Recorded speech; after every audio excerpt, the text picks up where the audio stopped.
বোন, আপনি কি খ্রিস্টান? দুঃখিত, আপনি কি অমুসলিম নাকি মুসলিম? অমুসলিম। অমুসলিম?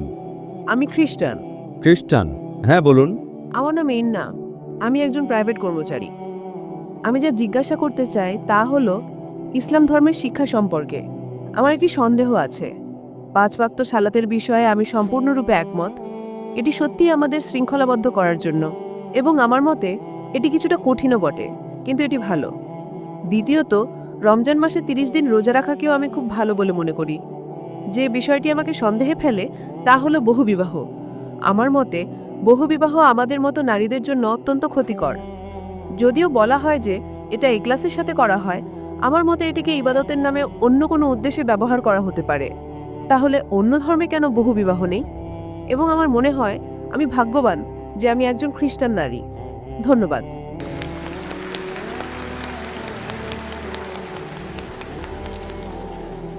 আমি যদি প্রশ্নটি সঠিকভাবে শুনে থাকি, তাহলে বোনের প্রশ্ন হলো, তিনি ইসলামের বহুবিবাহ প্রথার সাথে একমত নন।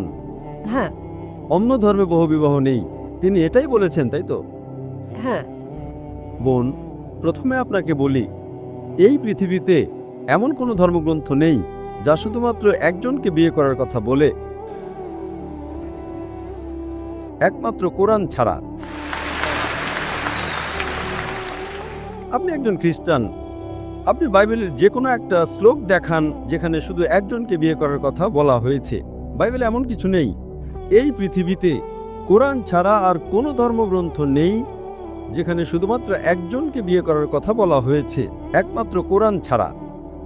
আপনি বাইবেল পড়ুন, বাইবেলের কোথাও বলা নেই যে আপনার কেবল একজন স্ত্রীকেই বিয়ে করা উচিত। আপনি কি দেখাতে পারবেন, বোন? আমি শুধু এটাই জানি যে ঈশ্বর যাকে একত্রিত করেছেন, মানুষ যেন তাকে বিচ্ছিন্ন না করে মৃত্যু ছাড়া। শুধু এটুকুই।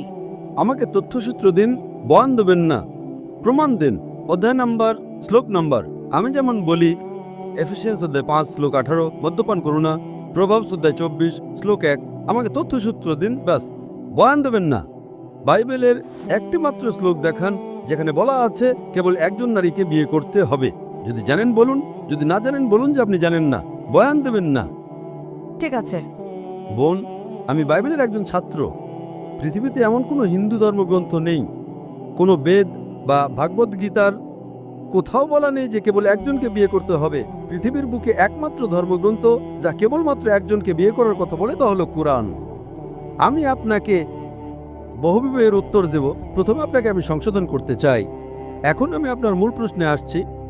বোন, আপনি স্ক্রিনে দেখতে পারেন, অনুবাদ স্ক্রিনে দেখাবে। প্রথমত কোরআন সূরা নিসায় অধ্যায় 4 আয়াত 3 বলছে, তোমরা তোমাদের পছন্দের নারীদের বিয়ে করতে পারো 2, 3 বা 4 জনকে, কিন্তু যদি তোমরা ন্যায় বিচার করতে না পারো তবে কেবল একজনকে বিয়ে করো। এই বাক্যটি যে যদি ন্যায় বিচার করতে না পারো তবে কেবল একজনকে বিয়ে করো, এটি শুধুমাত্র বোন। বোন, আপনি কি স্ক্রিনটা পড়তে পারছেন? ওনাকে বলুন কথা না বলতে, ওনাকে বলুন স্ক্রিনটি পড়তে। বোন, আপনি যদি ইংরেজি বুঝেন আমাকে সরাসরি শুনেন, যদি না বুঝেন দয়া করে স্ক্রিনে দেখুন। কেন আপনি অন্যদের সাথে কথা বলছেন, এর যুক্তি কি? আমাকে দেখবেন না, স্ক্রিনে দেখুন। আমি স্ক্রিনেও আছি। হ্যাঁ, অনুবাদ তো চলছে, তাই না? অনুবাদ কি ঠিক আছে? সঠিক। Hope the translator is doing a good job. Huh? So sister, don't talk with the other sister. She will not give the answer. I'm here. Okay? তো এখন বহুবিবাহ নিয়ে আপনার প্রশ্নের উত্তরে আসি। ঠিক আছে। যদি আপনি ধর্মগ্রন্থ পড়েন, যদি আপনি হিন্দু ধর্মগ্রন্থ পড়েন, হিন্দু ধর্মগ্রন্থে রামায়ণে শ্রীরামের পিতা রাজা দশরথের কথা পড়লে দেখবেন তার একাধিক স্ত্রী ছিল। যদি আপনি মহাভারত পড়েন, বোন স্ক্রিনে দেখুন, হ্যাঁ, হ্যাঁ। যদি মহাভারত পড়েন, শ্রীকৃষ্ণের কতজন স্ত্রী ছিল? 2 জন, 4 জন, 100, 1000, 16,108 জন স্ত্রী ছিল। শ্রীকৃষ্ণের 16,108 জন স্ত্রী ছিল, তাহলে মুসলমানরা সর্বোচ্চ 4 জন রাখতে পারবে না কেন? যদি আপনি বাইবেল পড়েন, বাইবেল অনুসারে আব্রাহামের 3 জন স্ত্রী ছিল, সলোমনের 700 জন স্ত্রী ছিল। বোন, আপনি কি খ্রিস্টান? তিনি খ্রিস্টান। হ্যাঁ। সলোমনের 700 জন স্ত্রী ছিল, আব্রাহামের 3 জন স্ত্রী ছিল। বাইবেলের কোথাও বলা নেই কেবল একজনকে বিয়ে করার কথা, কোথাও নেই। কিন্তু কোরআন বলছে সূরা নিসা অধ্যায় নম্বর 4 আয়াত নম্বর 3-এ তোমাদের পছন্দের নারীদের বিয়ে করো 2, 3 বা 4 জনকে, কিন্তু যদি ন্যায় বিচার করতে না পারো তবে কেবল একজনকেই বিয়ে করো। ইসলামের এই বিধানের যৌক্তিক কারণ কি? আপনাকে একটা কথা বলি, ইসলামে বহুবিবাহ বাধ্যতামূলক নয়। এটা বাধ্যতামূলক নয় যে আপনাকে একাধিক বিয়ে করতেই হবে, It is mubah, optional. বাধ্যতামূলক নয়।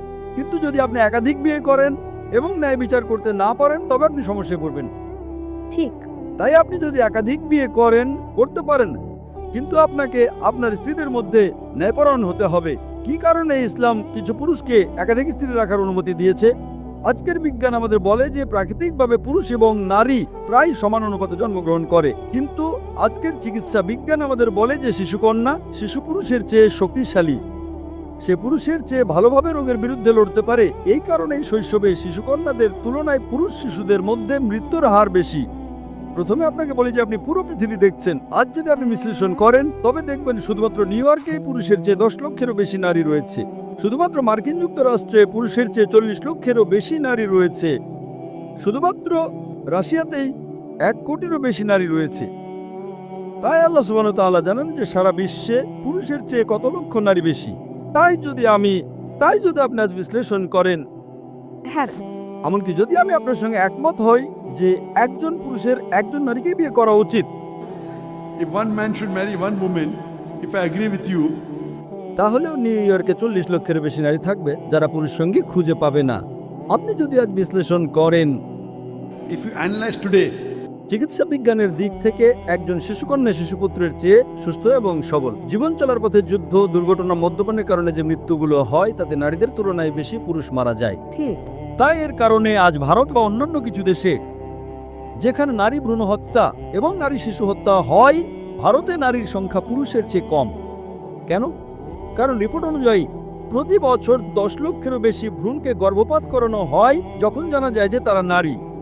তামিলনাড়ু সরকারি হসপিটালের রিপোর্ট অনুযায়ী প্রতি 10 জন জীবন্ত জন্মগ্রহণকারী শিশুকন্যার মধ্যে 4 জনকে হত্যা করা হয়। এর কারণে ভারত এবং অন্যান্য কিছু দেশে নারী জনসংখ্যা কম। কিন্তু যদি আমরা এই শিশুকন্যা হত্যা, এই ভ্রূণ হত্যা বন্ধ করি, তাহলে ভারতেও নারী জনসংখ্যা পুরুষ জনসংখ্যার চেয়ে বেশি হয়ে যাবে। তাই ভারতে এবং অন্যান্য কিছু দেশে বিশ্বের এই মন্দ প্রথার কারণে নারী জনসংখ্যা কম। কিন্তু যদি আপনি নারীদেরকে স্পর্শ না করেন বা হত্যা না করেন, তাহলে ইন্ডিয়ায় পুরুষ জনসংখ্যা নারী জনসংখ্যার চেয়ে কম হয়ে যাবে। তাই আমি আপনাকে প্রশ্ন করছি বোন, হ্যাঁ, যদি আমি আপনার সাথে একমত হই যে প্রত্যেক নারীর কেবল একজন পুরুষকেই বিয়ে করা উচিত, শুধুমাত্র নিউ ইয়র্কে 10 লক্ষেরও বেশি নারী থাকবে, শুধুমাত্র আমেরিকা যুক্তরাষ্ট্রে 40 লক্ষেরও বেশি নারী থাকবে, শুধুমাত্র রাশিয়াতেই 1 কোটিরও বেশি নারী থাকবে। যদি একজন পুরুষ একজন নারীকে বিয়ে করে, তাহলে রাশিয়ার এই অতিরিক্ত 1 কোটি নারীর কি হবে?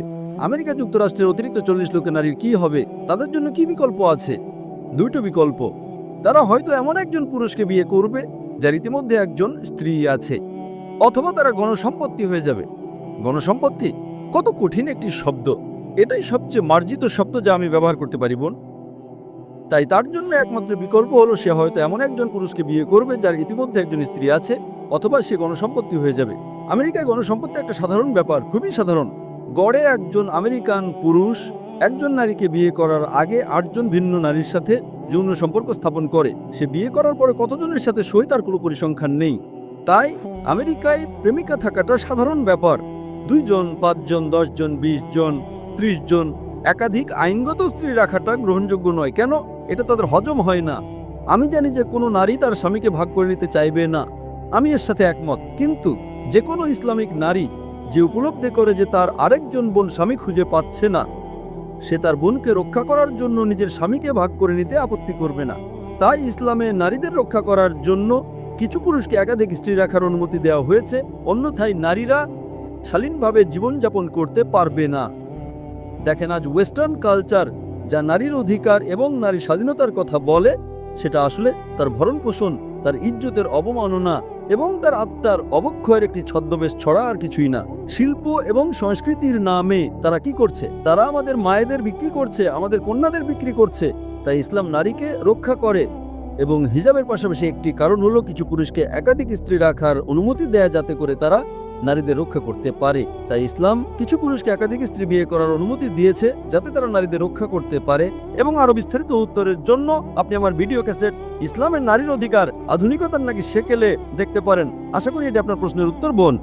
আপনাকে অনেক ধন্যবাদ। শুভ সন্ধ্যা ডক্টর জাকির। আমার নাম শাহ, আমি মনোবিজ্ঞানের ছাত্রী। আমি আপনার আগের লেকচারে অংশ নিয়েছিলাম UITM শাহ আলামে।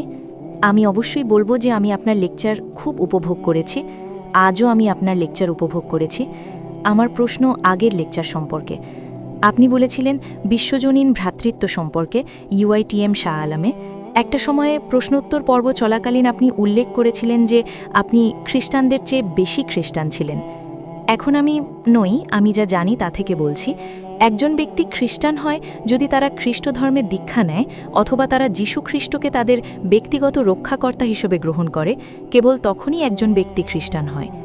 তো আমি শুধু জানতে চেয়েছিলাম ঠিক কিভাবে আপনি নিজেকে খ্রিস্টানদের চেয়ে বেশি খ্রিস্টান হিসেবে উল্লেখ করতে পারেন, এটুকুই। বোন একটি খুব ভালো প্রশ্ন জিজ্ঞাসা করেছেন। তিনি একটি খুব ভালো প্রশ্ন জিজ্ঞাসা করেছেন। তিনি শাহ আলমে আমার কথা শুনেছেন এবং এখানেও তিনি একটি প্রশ্ন জিজ্ঞাসা করেছেন যে আমি বলেছিলাম যে আমি খ্রিস্টানদের চেয়ে বেশি খ্রিস্টান। তো আমি কিভাবে একজন খ্রিস্টান হতে পারি যদি আমি বাপ্তিস্মা না নিয়ে থাকি, যদি আমি বিশ্বাস না করি যীশু খ্রিস্ট ঈশ্বর? বোন, আপনি আমাকে সঠিক উদ্ধৃত করেছেন, কিন্তু আপনি আমার সম্পূর্ণ উদ্ধৃতি দেননি।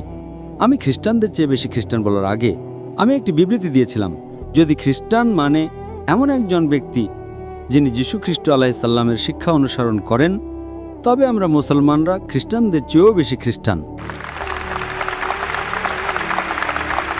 সেটা বলার আগে একটি মানদণ্ড ছিল, যদি খ্রিস্টান মানে এমন একজন ব্যক্তি যিনি বিশ্বাস করেন যীশু খ্রিস্ট আলাইহিসসালামের শিক্ষায়, তবে আমি খ্রিস্টানদের চেয়েও বেশি খ্রিস্টান। এবং তারপর আমি বলেছিলাম যে বাইবেল বলে যে যীশু খ্রিস্ট আলাইহিসসালামের ৮ম দিনে খতনাকৃত হয়েছিলেন। অধিকাংশ খ্রিস্টান খতনাকৃত নয়, সমস্ত মুসলমান খতনাকৃত। বাইবেল এফিসিয়েন্স বই অধ্যায় ৫ আয়াত ১৮-তে বলে মদ পান করো না। হিতোপদেশ বই অধ্যায় ২০ আয়াত ১-এ বলে মদ পান করো না। সামগ্রিকভাবে মুসলমানরা মদ পান করে না, কিন্তু খ্রিস্টানরা করে। বাইবেল লেবীয় পুস্তক অধ্যায় ১১ আয়াত ৭ এবং ৮-এ বলে শুকরের মাংস খেও না। দ্বিতীয় বিবরণ বই অধ্যায় ১৪ আয়াত ৮-এ বলে শুকরের মাংস খেও না। ইসাইয়া বই অধ্যায় ৬৫ আয়াত ২ থেকে ৫-এ বলে শুকরের মাংস খেও না। আমরা মুসলমানরা শুকরের মাংস খাই না, কিন্তু খ্রিস্টানরা খায়। বাইবেল বলে হিজাব করো, যে তুমি মাথা ঢেকে রাখো। বাইবেল দ্বিতীয় বিবরণ বই অধ্যায় ২২ আয়াত ৫-এ বলে, প্রথম তিমথিয় অধ্যায় ২ আয়াত ৯, প্রথম করিন্থী অধ্যায় ১১ আয়াত ৫ এবং ৬-এ হিজাব করো। সামগ্রিকভাবে মুসলমানরা হিজাব করে, কিন্তু খ্রিস্টানরা মাথা ঢেকে রাখে না। যদি খ্রিস্টান মানে এমন একজন ব্যক্তি যিনি যীশু খ্রিস্টের শিক্ষা অনুসরণ করেন, আমরা মুসলমানরা খ্রিস্টানদের চেয়েও বেশি খ্রিস্টান। কিন্তু ওটাই আমার পয়েন্ট। খ্রিস্ট ধর্ম মানে এমন একজন ব্যক্তি নয় যিনি খ্রিস্টের শিক্ষা অনুসরণ করেন, কারণ নাসরের যিশু একজন ইহুদি ছিলেন। তাহলে এটার মানে কি? তিনি ইহুদি হিসেবে জন্মগ্রহণ করেছিলেন, তিনি ইহুদি জীবনযাপন করেছিলেন এবং তিনি ইহুদি হিসেবে মারা গিয়েছিলেন। তাই আপনি যদি নাসরের যিশুর শিক্ষা অনুসরণ করেন, এটা আপনাকে খ্রিস্টান বানাবে না, এটা আপনাকে ইহুদি বানাবে, কারণ তিনি আপনাকে ইহুদি শিক্ষা দিয়েছিলেন। তবে নাসরের যিশুকে আপনার ব্যক্তিগত ত্রাণকর্তা হিসেবে গ্রহণ করা এবং কেবল তার মাধ্যমেই আপনি স্বর্গে যেতে পারেন, তবে সেটা ডক্টর জাকির আপনাকে খ্রিস্টান বানাবে। বাইবেলের একটি আয়াত দেখান যা বলে যে যীশু খ্রিস্টকে আপনার ত্রাণকর্তা হিসেবে গ্রহণ করলে আপনি স্বর্গে যাবেন। আমাকে সম্পূর্ণ বাইবেলে একটি দ্ব্যর্থহীন উদ্ধৃতি দিন যেখানে যীশু খ্রিস্ট নিজেই বলেছেন যে আমি ঈশ্বর, অথবা যেখানে তিনি বলেছেন আমার উপাসনা করো, আমি আজই আপনার খ্রিস্টান ধর্ম গ্রহণ করব। আপনি যা বলছেন তা চার্চের শিক্ষা, বাইবেলের নয়। হ্যাঁ, ঠিক তাই, কারণ চার্চ থেকে আপনি পান। বোন, হ্যাঁ। আপনি একটি ধর্ম বুঝতে চান, ধর্মগ্রন্থ পড়ুন, অনুসারীদের দিকে তাকাবেন না। আচ্ছা, অনুসারীদের দিকে তাকাবেন না। আমি আপনাকে বলেছি, যদি আপনি ইসলাম বুঝতে চান, মুসলমানের দিকে তাকাবেন না। ধর্মগ্রন্থ কোরআন এবং নবী মুহাম্মদ সাল্লাল্লাহু আলাইহি ওয়াসাল্লামের খাঁটিবাণী পড়ুন। যদি আমি খ্রিস্ট ধর্ম বুঝতে চাই, আমি চার্চের দিকে তাকাবো না। চার্চ বাইবেলের তত্ত্বাবধায়ক নয়। চার্চই খ্রিস্টান তৈরি করেছে। যদি চার্চ না থাকতো তবে কোনো খ্রিস্টান থাকতো না। সেটাই আমি আপনাকে বলছি। চার্চকে অনুসরণ করবেন না, অনুসরণ করুন যিশু আলাইহিসসালামকে। যদি চার্চ না থাকতো আপনি যীশু খ্রিস্টকে জানতেন না, তাই খ্রিস্টকে জানার জন্য আপনাকে অবশ্যই চার্চকে স্বীকৃতি দিতে হবে। বোন, খ্রিস্ট ধর্ম জানতে হলে আপনাকে বাইবেল পড়তে হবে, চার্চ নয়। দেখুন, আপনি কি জানেন কত ধরনের চার্চ আছে? বোন, আপনি কোন চার্চের অন্তর্ভুক্ত? আজ চার্চের 2000-এরও বেশি বিভিন্ন সম্প্রদায় রয়েছে। আপনাদের 2000 বিভিন্ন খ্রিস্টান রয়েছে। আপনি কি সেটা জানেন? Baptist, Seventh-day Adventist, Jehovah's Witness. আপনি কোন চার্চের অন্তর্ভুক্ত? 2000 বিভিন্ন ধরনের চার্চ। আপনি কি সেটা জানেন? হ্যাঁ আমি জানি, আমি খুব সচেতন। তাহলে আপনি কি বলতে চান যে এখানে 2000 বিভিন্ন ধরনের খ্রিস্টান? হ্যাঁ আমি সেই কারণে বোন, যদি আপনি খ্রিস্ট ধর্ম বুঝতে চান, বাইবেল পড়ুন। যদি আপনি যীশু খ্রিস্টের শিক্ষা জানতে চান, চার্চে যাবেন না, বাইবেলে যান। একটুও দ্ব্যর্থহীন উক্তি নেই সম্পূর্ণ বাইবেলে, যেখানে যীশু খ্রিস্ট নিজে বলেছেন যে আমি ঈশ্বর অথবা যে আমার উপাসনা করো। সুতরাং যখন যীশু খ্রিস্ট বলেননি, যদি আপনি যীশু খ্রিস্টকে সর্বোচ্চ কর্তৃপক্ষ মনে করেন, যাকে আমি একজন রাসূল মনে করি, রাসূল চার্চের চেয়ে অনেক শ্রেষ্ঠ। সম্পূর্ণ বাইবেলে একটিও দ্ব্যর্থহীন উক্তি নেই যেখানে যীশু খ্রিস্ট নিজে বলেছেন যে আমি ঈশ্বর অথবা যে আমার উপাসনা করো। হ্যাঁ, আপনার এই মনোভাবের কারণে 2000 বিভিন্ন চার্চ এবং 2000 বিভিন্ন ধরনের খ্রিস্ট ধর্ম রয়েছে। আপনি কোন খ্রিস্ট ধর্ম অনুসরণ করবেন? যদি আপনি ইসলাম অনুসরণ করতে চান, কোরআন এবং মুহাম্মদ সাল্লাল্লাহু আলাইহি ওয়াসাল্লামের খাঁটি হাদিস পড়ুন। যদি আপনি হিন্দু ধর্ম অনুসরণ করতে চান, বেদ এবং উপনিষদ পড়ুন। যদি আপনি খ্রিস্টান হতে চান, বাইবেল পড়ুন। যদি আপনি এইসব ধর্মগ্রন্থ পড়েন, আপনি এক সত্য ধর্মের কাছাকাছি যাবেন। সেই ঈশ্বর, এক ঈশ্বর যার কোনো প্রতিমূর্তি নেই। সেই ঈশ্বর, এক ঈশ্বর যার কোনো সন্তান নেই, পিতামাতা নেই। এবং যীশু খ্রিস্ট আলাইহিস সালাম গসপেল অফ জন অধ্যায় 16 আয়াত 12 থেকে 14-তে বলেছেন, আমার তোমাদের অনেক কিছু বলার আছে, কিন্তু তোমরা এখন তা সহ্য করতে পারবে না।